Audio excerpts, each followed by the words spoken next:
everyone, so I'm going to be talking about my internship in higher education, and I'm going to start with a brief introduction. My name is Claudia, for those of you who don't know me, and I was a Planned Giving Associate intern this summer. So I'm going to cover 5 areas. First, I'm going to start off with what my internship was, talk about my expectations, some lessons that I learned, connect it back to my career, and then offer some suggestions for future students. So the first thing, what did I do as an intern? What was my responsibility? My title was the Planned Giving Associate Intern. It's very fancy. Let's break it down to see what it means. So the first 2 words, planned giving, if you visit our website, you'll see that planned giving is all about cultivating donors to help them plan their gift to the university. I discovered this as an undergrad only because I spoke at an event that my supervisor organized. Her name is Ellie, and she has a dual role. She fundraises for the College of Humanities and Social Sciences, and she also plans gifts. So those are 2 different roles. So I met her at Montclair State University at the Carpe Diem Society luncheon. So that's kind of how I discovered what the office even was. Getting into my expectations, because that's how I kind of saw it as an undergrad, I expected the office to be very independent of other areas of the university because, how could it be that I literally went through 4 years of college without even knowing what it was? So that made sense to me. And I also thought it was going to be always very exciting and high paced because of all the events that they host for donors. So what it actually was, it was actually very connected to aspects of campus life. If you were working with a donor and they were a commuter and they were working when they were going to school, it's going to be very hard to get them to really feel connected to the university enough to make a donation. So in that way, we really did depend on offices like student activities that influenced how donors experienced their time at the university. And then another thing, it was a little bit boring at times, but it was still fast-paced and I still learned a lot. Our office space, we were housed in an academic building called Dixon Hall. Most of Ellie's colleagues had moved over to an office space called Overlook. She's one of the only people that are still with the dean's office. I think it's partly because she has that dual role. But this is where we were, and I kind of talked about expectations, reality. I just wanted to include this picture of like a clean desk, and then the reality of a little bit of a mess. So some of my projects, I monitored the website clicks through like analytics of who was clicking on what, and then I also sent the guides to those who requested them. And lastly, I scheduled some of the September campus visits that Ellie is going to do with some donors. They're going to talk in person. And so what this looked like, these are some artifacts from university communications. You can tell they like to use pictures of current students. The first one is from the Montclair magazine, and the second one is the guide that some woman requested to help them plan their state. Here, I mentioned briefly the database that we used. It's cloud-based, and it basically provides a profile of each donor and a record of what each fundraiser is doing with that donor.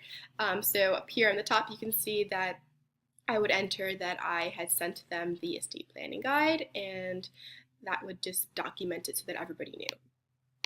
Some of the lessons that I learned, a lot of them had to do with technology, believe it or not, and just learning how to make technology work for you. Like I learned how to use mail merge for labels, something as basic as that.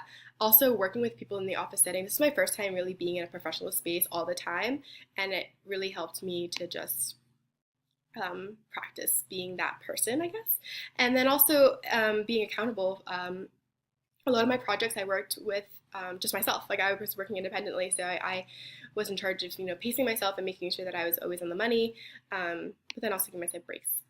Some of the things I wish I had done, I wish I had asked for help earlier with the technology, because some of the things like navigating the database is a little bit difficult. And then also introducing myself to everyone in the office probably would have helped, because there was a little bit bit of tension at some points.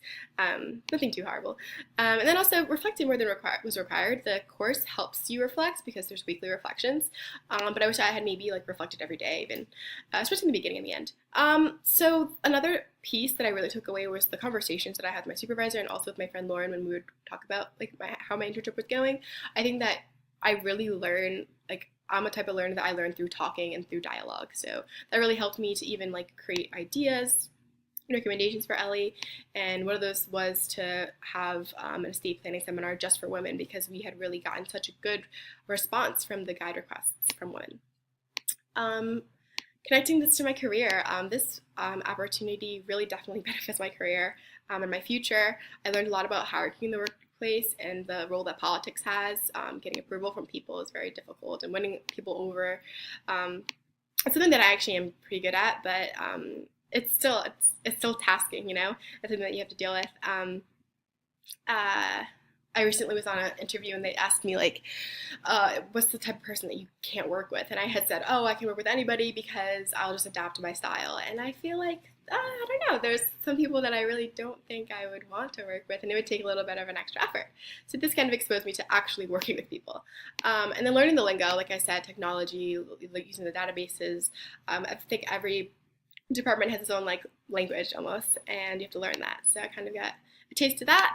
And accountability, like I said, I'm working with Ellie. She's literally a one-person office, and that's very common for like diversity and multicultural offices.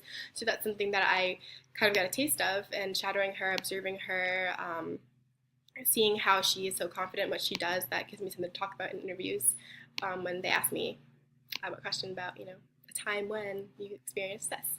And then suggestions for students. First of all, be patient with the selection process because it's kind of hard to find a place sometimes. Even though you're going to be sometimes working for free, taking on an intern is a lot. So don't be discouraged if people are kind of like dodging your emails and being difficult to, you know, plan with. And then be intentional before you start. Reflect. Think about what you want to get out of your internship, and also like what you want to build. And then last but not least, I actually asked the team that I was working with for some advice for people in my field and people that are at like my point in the field, just starting off. And Dean Friedman said to go for it, and then Ellie said to do your research. So those are 2 words of advice from some experts, and I hope that that really helps you. So thank you for listening, and I hope that I see you in the future. You can find me, this is my email, and also I'm going to be graduating in 2018, so I hope to see you at conferences in the future. Thank you.